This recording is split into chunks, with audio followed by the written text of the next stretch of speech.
அனைவருக்கும் அன்பு வணக்கம். மூத்த பத்திரிகையாளர் மணி அவர்கள். அவரை நான் நேரில் சந்திச்சது கிடையாதுங்க, போன்ல கூட பேசினது கிடையாது. உங்களை மாதிரி தான் அந்த மீடியால அவருடைய இன்டர்வியூஸை பார்த்துருக்கேன், அவ்வளவுதான். சமீபத்தில் அவர் ஒரு பேட்டியில கம்யூனிஸ்ட் கட்சி பத்தி ஒரு கருத்து சொல்லியிருந்தாருங்க. இதுக்கு தமிழக மார்க்சிஸ்ட் கம்யூனிஸ்ட் கட்சி தலைவர் ரொம்பவே கொதித்தெழுந்து ஆக்ரோஷமா தனியா ஒரு வீடியோவை போட்டிருக்காரு. இருங்க, யாராவது நக்கலா கம்யூனிஸ்டுகளுக்கெல்லாம் இந்த கோபம் ரோஷம் இதெல்லாம் வருமானலாம் கமெண்ட் போடாதீங்க. இந்த கோபம் ஆக்ரோஷம் ரோஷம் அப்படின்றதெல்லாம் யாருக்கு வேணாலும் வரலாம் எப்போவாச்சும். So no preconceived notions permitted here. நீங்களாம் நினைப்பீங்க நான் பத்திரிகையாளர் மணி அவர்களுக்கு ஆதரவா ஏதோ பேச போறேன் அப்படின்னு. நோ ஃபார் அ சேஞ்ச் இன்னைக்கு டோலர்களை முழுக்க சப்போர்ட் பண்ணி அது முட்டு கொடுக்கறது அப்படின்னு கூட சில பேர் சொல்லலாம். சரி, சொல்லிட்டு போட்டோம். அப்படித்தான் நாம இன்னைக்கு பேச போறோம். ரைட். அந்த கம்யூனிஸ்ட் டோலர் அவர் நிறைய விஷயங்கள் பேசியிருக்காருங்க.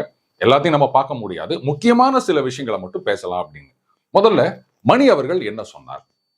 அதாவது நம்ம ஏற்கனவே பல தடவை பார்த்ததுதான். கேரளாவில் காங்கிரஸ் கம்யூனிஸ்ட் எதிர்த்து போட்டியிடுறாங்க. பாலக்காடுல அப்போசிங் சைட்ல இருந்துக்கின்னு இன்னாட்ட பக்கம் கோயம்புத்தூர்ல ஒரே கூட்டணியில இருக்காங்க. இங்கேயாவது ஒரே கூட்டணின்னு சொல்லலாம். ஆனா வெஸ்ட் பெங்கால்ல 2 பேரு தான் கூட்டணியே. இதெல்லாம் என்ன கொள்கை அப்படின்னு நம்ம பார்த்திருக்கோம். ஆனா மணி அவர்கள் இன்னும் கொஞ்சம் ஆராய்ச்சி பண்ணி ஒரு படி மேல போயிட்டு ஒரு விஷயத்த சொல்லியிருந்தாருங்க. அதாவது நீங்க ஒரு மாநிலத்துல இப்படி அடுத்த மாநிலத்துல அப்படின்னு சொல்றீங்க. ஒரே கேண்டிடேட் அவரு விஷயத்திலேயே அங்க அப்படி இங்க இப்படின்னு ஒண்ணு நேற்றுக்கு கமெண்ட்ல நண்பர் ஒருத்தர் கூட அதை மென்ஷன் பண்ணியிருந்தாருங்க. அதாவது புதுச்சேரி பாராளுமன்ற தொகுதி. இந்த புதுச்சேரி அப்படின்றது பாத்தீங்கன்னா பாண்டிச்சேரி, அதுக்கப்புறம் அந்த பக்கம் காரைக்கால், அந்த பக்கம் காக்கிநாடா பக்கத்துல ஏனாம், அந்த பக்கம் மாஹே, இதெல்லாம் இருக்குதுங்க. இதுல காங்கிரஸும் கம்யூனிஸ்டும் பாண்டிச்சேரி காரைக்கால் பகுதிகளில் 2 பேரும் இணைந்திருக்கின்றார்கள். ஆனா அதே கேண்டிடேட்டுக்கு மாஹேலையும் ஒரு பார்ட் இருக்குது இல்லையா, அங்க கம்யூனிஸ்டுகள் காங்கிரஸை எதிர்க்கிறார்கள். இது என்ன விதமான லாஜிக்கு அப்படின்னு கேட்டிருந்தாரு. கேட்டதோடு இல்லாம வாயில பேசலாம் அப்படின்ட்டு இன்னும் சில விஷயங்களையும் அவர் சொல்லி இருந்தாருங்க. இதுக்கு தான் டோலர் ஆக்ரோஷமா அந்த பதில் வீடியோ போட்டிருந்தாரு. முக்கியமா அவர் சொன்னது என்னன்னா, முதல் பாயிண்ட் எனக்கு நச்சுன்னு பட்டது, வாயை வாடகைக்கு விட்டு இருக்கிறார் அப்படின்னு மணி அவர்கள் மீது குற்றச்சாட்டு வைத்திருந்தார். கரெக்ட். வாயை போய் யாராவது வாடகைக்கு விடுவாங்களா? கட்சியை வாடகைக்கு விடலாம், லீஸுக்கு விடலாம், வாயை வாடகைக்கு விடக்கூடாது. அதனால மணி அவர்கள் செஞ்சது தப்பு. இதுல டோலர் கருத்தை நான் முழுமையாக ஏற்றுக்கொள்கிறேன். அடுத்தது நீங்க சொல்றீங்க நாங்க மாஹேல அதே கேண்டிடேட்டை அப்போஸ் பண்றீங்க, ஆனா இந்த பாண்டிச்சேரி காரைக்கால் பகுதிகளில் அதே கேண்டிடேட்டுக்கு ஆதரவு கொடுக்கின்றீர்களே அப்படின்னு சொன்னா இந்த அரசியல் நுட்பங்களை அவர் புரிஞ்சுக்கல அப்படின்னு நினைக்கிறேன் மணி அவர்கள். அதாவது கூட்டணி தர்மம்னு ஒண்ணு இருக்குது. இங்க காங்கிரஸ் கம்யூனிஸ்ட் கூட்டணி அப்படின்றது கேரளாவை தவிர மற்ற எல்லா இடங்களிலும் இருக்கின்றது. அப்போ மாஹேன்றது சுத்தி கேரளால தானே இருக்குது. அப்போ அங்க அந்த தர்மத்தை தானே ஃபாலோ பண்ண முடியும். கேரள மாநிலத்துக்கு என்ன கூட்டணி தர்மமோ அதே தர்மத்தை தான் கேரளத்துக்கு நடுவில் இருக்கின்ற புதுச்சேரி பகுதியான மாஹேக்கும் பொருந்தும். இந்த கூட்டணி தர்மம் மூத்த பத்திரிகையாளர் மணி அவர்களுக்கு தெரியலன்னு போது ஆச்சரியமா இருக்கு இல்லையா? சோ அந்த தர்மத்தை அவங்க கரெக்டா ஃபாலோ பண்ணிட்டு இருக்காங்க. அங்க எதிர்ப்பு, இங்க ஆதரவு. இதுல அவங்க உறுதியா இருக்காங்க, சகாவுக்கள். சோ இதை நம்ம கேள்வி கேட்க முடியாது. அதுல முக்கியமா அந்த டோலர் கேட்ட கேள்வி, ராகுல் காந்தி இந்த மாதிரி பேசுகிறாரு, இதுக்கு மணி அவர்கள் ஏதாவது கேள்வி கேட்டாரா அப்படின்னு. ராகுல் காந்தி என்ன பேசியிருக்காரு அப்படின்னா, ஒரு டோலர் எக்ஸ்பிளைன் பண்றாரு. அதாவது பாஜக என்ன பண்றாங்க, சகாவு பினராயி விஜயன் முதலமைச்சர், அவர் மேல ஒரு குற்றச்சாட்டு, இந்த தங்க கடத்தல் அதுக்கு தொடர்பு இருக்கு அப்படின்லாம் சொல்லிட்டு இருக்காங்க. அவங்க அதை மட்டும் சொல்லல, பினராயி விஜயன் அவர்கள் மகள் அவர்கள் மீது கூட இந்த சீரியஸ் ஃப்ராட் இன்வெஸ்டிகேஷன் ஆஃபீஸ் அவங்க ஏதோ விசாரணை நடத்திட்டு இருக்காங்க. இது சம்பந்தமா பிருந்தா காரத் அவர்கள் கிட்ட கேக்குறாங்க. ஆனா பாருங்க எவ்வளவு நேர்மை டோலர்கள், சகாவுக்கள், காம்ரேட்ஸ் கிட்ட. ஒரு இடத்துல கூட அவங்க நோ பினராயி விஜயன் மகள் அவர் குற்றமற்றவர், எந்த தவறும் செய்யவில்லை அப்படின்னு சொன்னதா அந்த செய்தி இல்லை. அவங்களுக்கு எல்லா ஆப்பர்ச்சுனிட்டிஸும் கொடுக்கப்பட வேண்டும், ஒரு ஃப்ரீ அண்ட் ஃபேர் ட்ரையல்னு சொல்லுவாங்க இல்லையா, இதைத்தான் சொல்லியிருக்காங்க. அப்பனா எந்த அளவுக்கு அந்த நேர்மையை கடைபிடிக்கின்றார்கள் காம்ரேட்ஸ் அப்படின்றத நம்ம பாராட்டணும் இல்லையா? சரி, அதுக்கு டோலர் என்ன சொல்றாரு? ராகுல் காந்தி அவர்கள் அதே பாஜகவின் குரல் மாதிரியே அவர் என்ன சொல்றாரு, பினராயி விஜயனை ஏன் கைது செய்யவில்லை அப்படின்னு கேட்டிருக்காரு. அதுக்கு பினராயி விஜயன் வந்து, நீங்க இல்ல, உங்க பாட்டியே எங்களை வந்து அரெஸ்ட் பண்ணி 1.5 வருஷம் ஜெயில வச்சிருந்தாங்க, அதையெல்லாம் தாண்டி தான் நாங்க கட்சி நடத்தினுக்கிறோம் அப்படின்னு பதில் சொல்லியிருக்காரு. இதை மணி அவர்கள் ஏன் கேள்வி கேட்கவில்லை, ராகுல் காந்தி இந்த மாதிரி பேசினதை ஏன் கேட்கல அப்படின்னு ரொம்ப ஆக்ரோஷமா கேட்டுக்கிறாரு டோலர். கூடவே இன்னொன்னும் சொன்னார் டோலர், இதே காங்கிரஸ் அரவிந்த் கெஜ்ரிவாலை கைது செய்யணும் அப்படின்னு சொன்னாங்க. ஆனா அரவிந்த் கெஜ்ரிவாலை கைது செஞ்ச உடனே அதை எதிர்த்து போராட்டம் நடத்தலையா அப்படின்னு கேட்டிருக்காரு. எப்படி, அதாவது பாயிண்ட் எல்லாம் அடிக்கிட்டே போறாரு பாருங்க. கரெக்ட். அதாவது அரவிந்த் கெஜ்ரிவால் மீது நடவடிக்கை எடுக்க வேண்டும் அப்படின்னு போலீஸ்ல புகார் கொடுத்தது காங்கிரஸ் கட்சி. நம்ம கூட அந்த ஒரு பதிவுல பார்த்திருந்தோம். ஆனா அவர் அரெஸ்ட் பண்ண உடனே பெரிய போராட்டம்லாம் நடத்தினாங்க, காங்கிரஸ் கட்சியும் அதுல சேர்ந்து கொண்டு. அப்ப இதுல இருந்து என்ன தெரிஞ்சுக்கணும்? எங்களுக்கு எதிர்கட்சியாக இருந்தால் நாங்க அரெஸ்ட் பண்ணு அப்படின்னு சொல்லுவோம். எங்களோட கூட்டணிக்கு வந்துட்டாங்கோ அப்படின்னு சொன்னா அப்ப நாங்க அந்த கைதை எதிர்த்து போராடுவோம். இதுதான் கூட்டணி தர்மம். ஏங்க, இத்தனை வருஷமா அரசியலை உற்று நோக்கி வரும் மூத்த பத்திரிகையாளர் மணி அவர்கள், அவருக்கு இந்த அரசியல் தர்மம், கூட்டணி தர்மம் எல்லாம் தெரியாத? எங்களை எதிர்த்து நின்றா நீ ஊழல்வாதி, எங்களோட சேர்ந்துக்கினா நீ நல்லவன், இதானங்க வந்து நடைமுறை. இது கூட தெரியாம இவர் எப்படி மூத்த பத்திரிகையாளர் அப்படின்னு சொல்லிக்கிறாரு, எனக்கே புரியல. அப்போ டோலர்களுக்கு வந்து கஷ்டமா தானே இருக்கும். இதுல இன்னொன்னு சொல்லியிருந்தாரு டோலர், அதாவது சிபிஎம் கட்சி அழிஞ்சிடும் சொன்னா கூட உலகத்துல பல நாடுகள்ல வந்து கம்யூனிஸ்ட் கட்சிகள் அழிந்திருக்கின்றன, ஆனா கம்யூனிசம் என்றைக்கும் அழியாது அப்படின்னு சொல்லியிருந்தாரு. எவ்வளவு மருந்து அடிச்சாலும் அந்த கரப்பாம்பூச்சி ஒழியவே மாட்டுதுங்க. இந்த நியூக்ளியர் வார் வந்தா கூட மனித இனமே அழிஞ்சு போனா கூட கரப்பாம்பூச்சி உயிரோட இருக்கும் அப்படின்றாங்க. இது கம்யூனிசத்தையும் கரப்பாம்பூச்சியும் நான் கம்பேர் பண்ணல, நீங்க பாட்டுக்கு தப்பா நினைச்சுக்காதீங்க. திடுதுப்புன்னு ஒரு கரப்பாம்பூச்சி வந்தது, அதனால இந்த ரியாக்ஷன், வேற ஒண்ணும் கிடையாது. இன்னொன்னு சொன்னாரு, உத்தரப்பிரதேசத்துல கம்யூனிஸ்டுகளுக்கு எம்பிக்கள் கிடையாது, எம்எல்ஏக்கள் கிடையாது, கவுன்சிலர்கள் கூட கிடையாது. ஆனாலும் அங்க 85 பேருக்கு வீடு கட்டி கொடுத்திருக்கிறது கம்யூனிஸ்ட் கட்சி. எல்லாம் எப்படி உண்டி குலுக்கி அப்படின்னு சொல்லியிருக்காரு. இப்போ எனக்கு என்ன கேள்வி அப்படின்னா, அதாவது என்னுடைய கேள்வி இல்லை, நண்பர்கள்லாம் இந்த மாதிரி ஒரு குறுக்கு கேள்வி கேட்பீங்க. அந்த 85 பேர் யாரு, யாருக்கு அந்த வீடு கட்டி கொடுத்தாங்க? உண்டி குலுக்கின காசுன்னு சொன்னா அந்த உண்டி எங்கே குலுக்கப்பட்டது, தமிழ்நாடு, கேரளாவா அப்படின்லாம் நீங்க கேட்பீங்க. அடுத்தது, இங்க பணத்தை வாங்கிட்டு ஏன் ஊபியில கொண்டு போய் கட்டி கொடுக்குறீங்க அப்படின்னும் கேட்கலாம். ஒருவேளை அந்த 85 பேரும் வந்து கட்சிக்காரங்களா இருப்பாங்களோ அப்படின்ற ஒரு சந்தேகமும் உங்களுக்கு வரலாம். ஏதோ கட்டி கொடுக்குறாங்களே, அது வரைக்கும் சந்தோஷப்பட்டு போங்க. இதுல இன்னொரு விஷயமும் எனக்கு ஞாபகம் வருதுங்க. அந்த கேரளால பாத்தீங்கன்னா மந்திரிகள் ஒவ்வொருத்தரும் பர்சனல் ஸ்டாஃப் அப்படின்னு அப்பாயிண்ட் பண்ணிக்கலாமா. அரசு வேலை கிடையாது, ஆனா கிட்டத்தட்ட அரசு சம்பளம், அரசு பென்ஷனும் கூட கிட்டத்தட்ட. இதைத்தான் வந்து கேரள கவர்னர் அவர்கள் ஒரு தடவை சுட்டி காட்டியிருந்தார். எத்தனை பேர் பர்சனல் ஸ்டாஃப் அப்படின்னா, ஒரு மந்திரி 25 பேரை அப்பாயிண்ட் பண்ணிக்கலாமா. எவ்வளோ? 25 பேர். இதுக்கான ப்ரொசீஜர் வந்து எப்படி இந்த ரெக்ரூட்மெண்ட் போர்டு அப்படியானா அதெல்லாம் கிடையாது. கட்சியில சொல்லுவாங்க, இன்ன நேரம் நீங்க அப்பாயிண்ட் பண்ணிக்கோ அப்படின்னு சொல்லிட்டு அதை மந்திரிகள் வந்து அப்பாயிண்ட் பண்ணிப்பாங்க. இல்ல மந்திரிகளே வேணா கூட செலக்ட் பண்ணி அப்பாயிண்ட் பண்ணிக்கலாம். ஸோ எந்த விதமான செலெக்ஷன் எக்ஸாமும் கிடையாது. அதுல பாத்தீங்கன்னா ஒரு மந்திரி அப்படின்றவர் மேக்சிமம் 5 வருஷம் தான் பதவியில் இருக்க முடியும். மறுபடியும் அதே கட்சி ஆட்சிக்கு வரணும், அவருக்கு அந்த மந்திரி பதவி கொடுக்கணும், இவ்வளவு இருக்கு இல்லையா. அண்டு சட்டம் என்ன சொல்கிறது அப்படின்னா, ஒரு அரசு ஊழியர் பென்ஷனுக்கு எலிஜிபிள் ஆகணும்னு சொன்னா குறைஞ்சபட்சம் 10 வருஷமாவது சர்வீஸ்ல இருந்திருக்கலாம். இப்போ சென்ட்ரல் கவர்மெண்ட்லாம் பாத்தீங்கன்னா முழு பென்ஷன் வேணும் அப்படின்னு சொன்னா 20 வருஷம் சர்வீஸ்ல இருந்தாதான் ஃபுல் பென்ஷன் கிடைக்குங்க. இப்போ நியூ பென்ஷன் ஸ்கீம்ல வந்த பிறகு அது மாறிடுச்சு. நான் சொல்றது ஓபிஎஸ், ஐ மீன் ஓல்டு பென்ஷன் ஸ்கீம். அப்போ 5 வருஷத்துல ஒருத்தர் மந்திரியா இருக்காருன்னு சொன்னா, அவர் போன பிறகு இன்னொரு ஆட்சி வருது, அதுல வேற ஒருத்தர் மந்திரி வராருன்னு சொன்னா அப்ப இவங்க எல்லாம் என்ன ஆவாங்க? அதுல வேற ஒரு சகாவு சொல்லியிருக்காரு, இந்த மாதிரி வேலைக்கு வருவவங்களுடைய ஆவரேஜ் வயசுன்றது 30ல இருந்து 35. ஸோ அப்ப அவங்க கேரியரை விட்டு தான் இங்க வராங்க.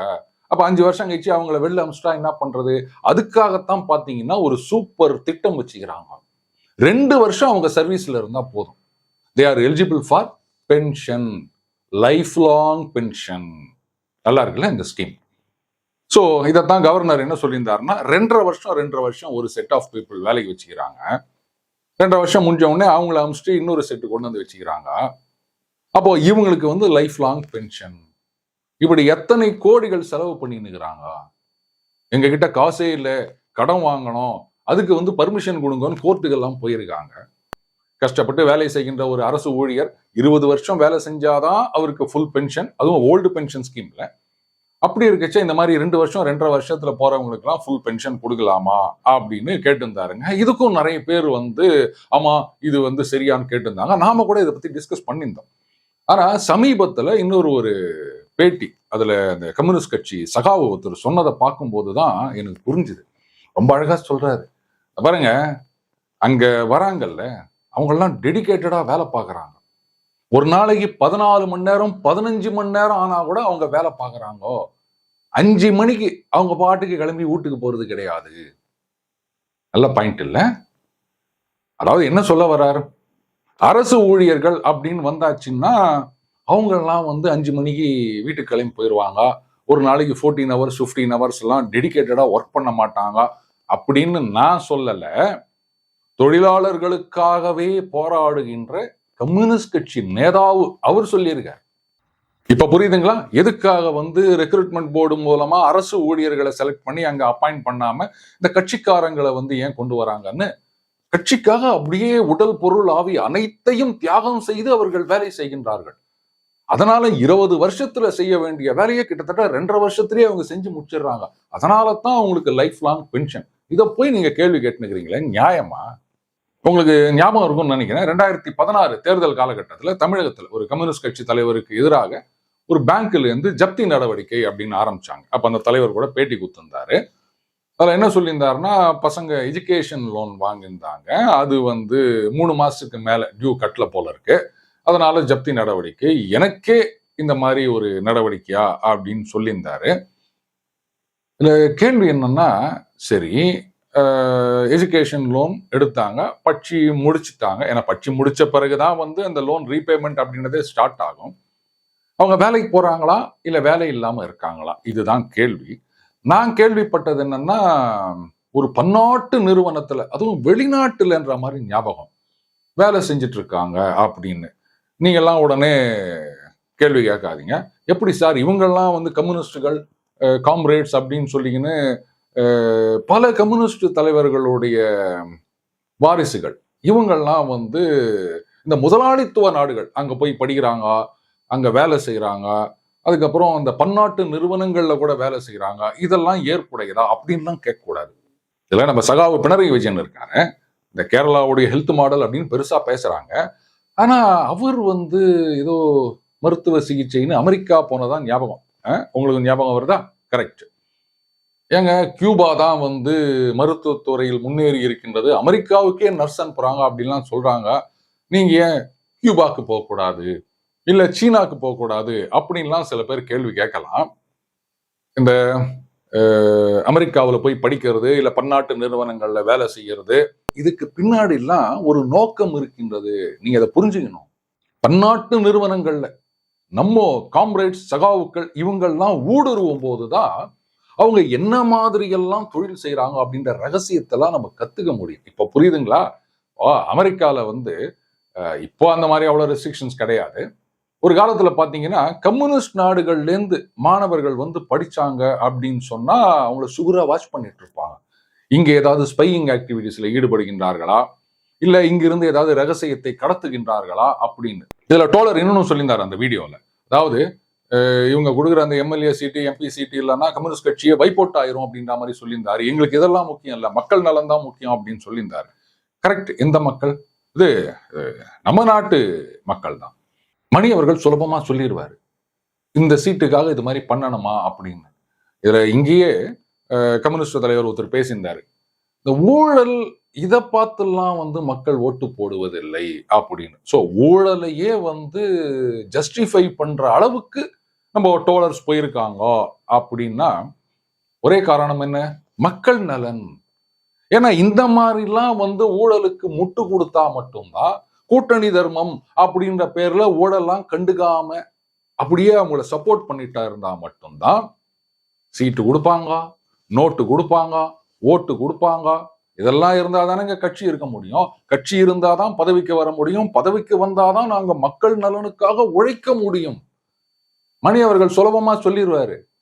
அப்ப அந்த நோட்டு, சீட்டு, ஓட்டு இதெல்லாம் மணி தருவாரா? யார் கொடுப்பாங்களோ அவங்க கிட்ட தானே நாங்க போக முடியும். நாங்க இத்தனை வருஷமா பத்திரிகை உலகத்துல இருக்கின்றார் மூத்த பத்திரிகையாளர் மணி அவர்கள். இது கூட தெரியலையா அவருக்கு? சோ டோலர் கேட்டது கரெக்ட் தான். புரியுதுங்களா உங்களுக்கு? பாருங்க, இது ஜனநாயகம். அதனால தான் இந்த மாதிரி எல்லாம் முட்டு கொடுக்க வேண்டியதா இருக்குது. கம்யூனிச நாடுகள்ல அங்க இருக்கிற ஜனநாயகம் அப்படின்றதே வேற. கம்யூனிஸ்ட் கட்சி மட்டும்தான் இயங்க முடியும். அப்படி ஒரு நிலைமை வந்துடுச்சு அப்படின்னு வச்சுக்கோங்களேன். அப்போ கம்யூனிஸ்டுகள் எந்த கட்சிக்கும் முட்டு கொடுக்க வேண்டிய அவசியமே கிடையாது. மணி அவர்கள் ஒரு கம்யூனிஸ்ட் அப்படின்னு நினைக்கிறேன். அவருக்கு இதெல்லாம் தெரியலையா? அப்போ டோலர் குறை சொன்னது கரெக்ட் தானே. நாளைக்கே எல்லா கட்சிகளையும் தடை செய்து விட்டு கம்யூனிஸ்ட் கட்சி மட்டும்தான் இங்க இருக்கணும் அப்படின்னு சொல்லுங்க. அப்ப பாருங்க அவங்க என்ன சிறப்பா செயல்படுறாங்க அப்படின்னு. ஒருவேளை அப்போ சொல்லுவாங்கன்னு நினைக்கிறேன். ஊழல் ஒரு பெரிய இஷ்யூ தான் அப்படின்னு. இல்ல, இது கேரளால அது சொல்லுவாங்களான்னு எனக்கு தெரியல. ஆல் சடன் ஒரு விஷயம் நல்லா புரியுது நண்பர்களே. அதாவது மூத்த பத்திரிகையாளர் மணி அவர்கள், அவருக்கு கம்யூனிசத்தின் மீது ஒரு அளவுக்கு அதிகமான பிடிப்பு இருக்கு அப்படின்னு நினைக்கிறேன். அதனால தான் கம்யூனிஸ்டுகள் இப்படி நடந்து கொள்கின்றார்களே அப்படின்னு அவர் வேதனைப்படுறாரு போல இருக்கு. கம்யூனிஸ்டுகளை நீங்க ஏன் தனியா பிரிச்சு பாக்குறீங்க? அவங்களும் எல்லா கட்சி மாதிரி தான், எந்த வித்தியாசமும் கிடையாது. மறுபடியும் சொல்றேன், ஆதாரம் இல்லாமல் நான் பேச மாட்டேன். இன்றைக்கு தினமலர் செய்தி அதை பாருங்க. அதாவது இளம் வயதிலேயே மேயர் ஆனவர் அப்படின்ட்டு திருவனந்தபுரத்துல ஒரு பெண் மேயர் ஆகி இருக்கின்றார். அவருடைய கணவர் எம்எல்ஏங்க. இவங்க ராத்திரி அவங்களுடைய சொந்த கார்ல, பாருங்க, அரசு காரை உபயோகப்படுத்தவில்லை, சொந்த கார்ல அவங்க போறாங்க. அப்போ ஒரு டிரான்ஸ்போர்ட் பஸ் அது முன்னாடி போயிட்டு இருக்கு. அந்த பஸ் இவங்க காருக்கு வழி விடலையாம். என்னங்க இது? ஒரு மேயர், எம்எல்ஏ 2 பேரும் கார்ல வராங்க. அப்படி இருக்கச்ச ஒரு போக்குவரத்து கழக பஸ் அவங்களுக்கு வழி விடலை அப்படின்னு சொன்னா எவ்வளவு பெரிய தப்பு. அதுக்கப்புறம் இவங்களும் பின்னாடியே போயிருக்காங்க. திருவனந்தபுரத்துல பாளையம் அப்படின்ற ஒரு இடத்துல அந்த பஸ்ஸுக்கு முன்னாடி போய் காரை நிறுத்தி டிரைவரோட ஏதோ வாக்குவாதத்துல ஈடுபட்டாங்க போல இருக்கு. அதுக்கப்புறம் போலீஸ்ல கம்ப்ளைண்ட் கொடுத்துருக்காங்க. ஏதோ ஒரு போதை வஸ்து சாப்பிட்டுட்டு அந்த கவரை கார் மேல தூக்கி போட்டார் அப்படின்னு உடனே போலீஸும் விரைந்து நடவடிக்கை எடுத்துக்கிறாங்க. அந்த சம்பந்தப்பட்ட டிரைவரை அரெஸ்ட் பண்ணி கூட்டு போயிருக்காங்க. மெடிக்கல் டெஸ்ட்ல அவர் உடம்பில் அது சம்பந்தமான போதை வஸ்துக்கள் எதுவும் இல்லை அப்படின்னு வந்திருக்கு அப்படின்னு இந்த செய்தி கூறுகின்றது. இப்ப சொல்லுங்க மூத்த பத்திரிகையாளர் மணி அவர்களே, நீங்க ஏன் கம்யூனிஸ்ட் கட்சியை இப்படி ஒரு ஹை பெடஸ்டல்ல வச்சிருக்கீங்க? அவங்களும் எல்லா கட்சி மாறியும் தான். இதை புரிஞ்சுக்கினீங்க அப்படின்னு சொன்னீங்கன்னா உங்களுக்கு இந்த குழப்பமே வந்திருக்காது. ஏதோ கம்யூனிஸ்டுகள் அப்படின்னா அப்படியே கொள்கைக்காகவே இருப்பவர்கள் அப்படின்னு நீங்க ஒரு தவறான எண்ணத்துல இருக்கீங்க. அதனாலதான் உங்களுக்கு இந்த கன்ஃபியூஷன் எல்லாம் வந்திருக்குது. சோ அதை முதல்ல மாத்திக்கங்க. அடுத்தது நடுநிலை அப்படின்னு மணி அவர்கள் சொல்லிக்கிறார். இதுதான் குற்றச்சாட்டு. கரெக்ட். நடுநிலை அப்படின்னா எப்படி இருக்கணும்? சகரிகா கோஷ் அப்படின்ற ஒரு பத்திரிகையாளர், நடுநிலை பத்திரிகையாளர்னு வேற சொல்லிப்பாங்க. அவங்க திரிணாமுல் காங்கிரஸ் கட்சியில சேர்ந்து பதவியும் வாங்கி கொண்டார்கள். ஆனாலும் அவர்கள் நடுநிலை. அதை இந்த புள்ளி கூட்டணியில இருக்க எல்லாரும் ஒத்துக்கிறாங்க. இன்னைக்கும் அவங்க நடுநிலை பத்திரிகையாளர் தான் சொல்லி நிற்கிறாங்க. அப்ப நடுநிலை பத்திரிகையாளர்னா என்ன அர்த்தம்? நீங்க புள்ளி கூட்டணியில இருக்க எந்த கட்சியுடைய உறுப்பினராகவும் இருக்கலாம், அதுல பதவியும் நீங்க வாங்கிக்கலாம், அவங்களுக்கு ஆதரவாகவும் பேசலாம். ஆனாலும் நீங்கள் நடுநிலை பத்திரிகையாளர். பாஜகவுக்கு ஆதரவா பேசிட்டீங்க அப்படின்னு சொன்னா உங்கள் நடுநிலை தவறிவிட்டது. அதனால நீங்க கம்யூனிஸ்டா இருந்தாலும், காங்கிரஸ்காரரா இருந்தாலும், எந்த கட்சிக்காரரா இருந்தாலும் ஊழலை சப்போர்ட் பண்ணுங்க, எல்லா விதமான அராஜகத்தையும் சப்போர்ட் பண்ணுங்க, கருத்து சுதந்திரத்தை ஒடுக்குவதை சப்போர்ட் பண்ணுங்க. புள்ளி கூட்டணிக்கு ஆதரவாக இருக்கும் பொழுது அப்போ உங்களை நடுநிலை ஏத்துப்பாங்க. The moment you start supporting BJP, நீங்க வேற கட்சியில உறுப்பினராகவே இருந்தாலுமே நீங்க நடுநிலை கிடையாது. இதுதான் இன்றைக்கு நடுநிலைக்கான டெஃபினிஷன். சோ மணி அவர்கள் பாஜகவுக்கு ஆதரவாக பேசினாரா அப்படின்னா, நீங்க புள்ளி கூட்டணியில இருக்க கட்சிகள் செய்யற தப்ப சுட்டி காமிச்சாலே அது பாஜகவுக்கு ஆதரவு அப்படின்னு தான் அர்த்தம். என்னங்க, இவ்வளவு பெரிய பத்திரிகையாளர் மணி அவர்கள், அவருக்கு இந்த நடுநிலைமையோட டெஃபினிஷன் தெரியல அப்படின்னு சொன்னா அப்புறம் நான் எப்படி அவரை சப்போர்ட் பண்ண முடியும் சொல்லுங்க? ஏதோ இத்தனை வருஷத்துல தடவையா தோழர்களை, அதுக்கப்புறம் சகாவுக்களை, அதுக்கப்புறம் காம்ரேட்ஸ்களை ஆதரிச்சு பேசுற அளவுக்கு ஒரு வாய்ப்பு எனக்கு கிடைச்சிருக்கு அப்படின்னு சொன்னா அதுக்கு மூத்த பத்திரிகையாளர் மணி அவர்களுக்கு தான் நான் நன்றி தெரிவிக்க வேண்டும். So this video is dedicated to மூத்த பத்திரிகையாளர் மணி அவர்கள். மீண்டும் அடுத்த பதிவில் சந்திப்போம். வணக்கம்.